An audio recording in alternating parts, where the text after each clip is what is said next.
Hi friends. ഒരു ഓർഗനൈസേഷനിൽ 3 levels of ലീഡർഷിപ്പാണ് ഉള്ളത്. ആദ്യത്തെ ടൈപ്പ് എന്ന് പറയുന്നത് എക്സ്പേർട്സ് മാനേജേഴ്സ് ചേർന്നുള്ള ഒരു ടീം എപ്പോഴും ഒരു ഓർഗനൈസേഷന് ഉണ്ടായിരിക്കണം. രണ്ടാമത്തെ ലെവൽ എന്ന് പറയുന്നത് എക്സിക്യൂട്ടീവ് ലീഡർഷിപ്പാണ്.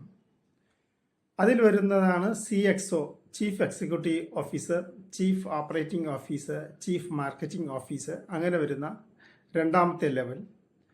മൂന്നാമത്തെ ലെവലാണ് കോർപ്പറേറ്റ് ഗവർണൻസ് അഥവാ ബോർഡ് ഓഫ് ഡയറക്ടേഴ്സ്.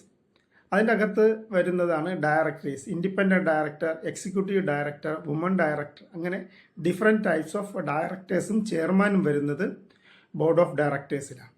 അങ്ങനെ ഒരു കമ്പനിയിൽ 3 ടൈപ്പ് ഓഫ് ലീഡർഷിപ്പ് സ്ട്രക്ചറാണ് ഉള്ളത്.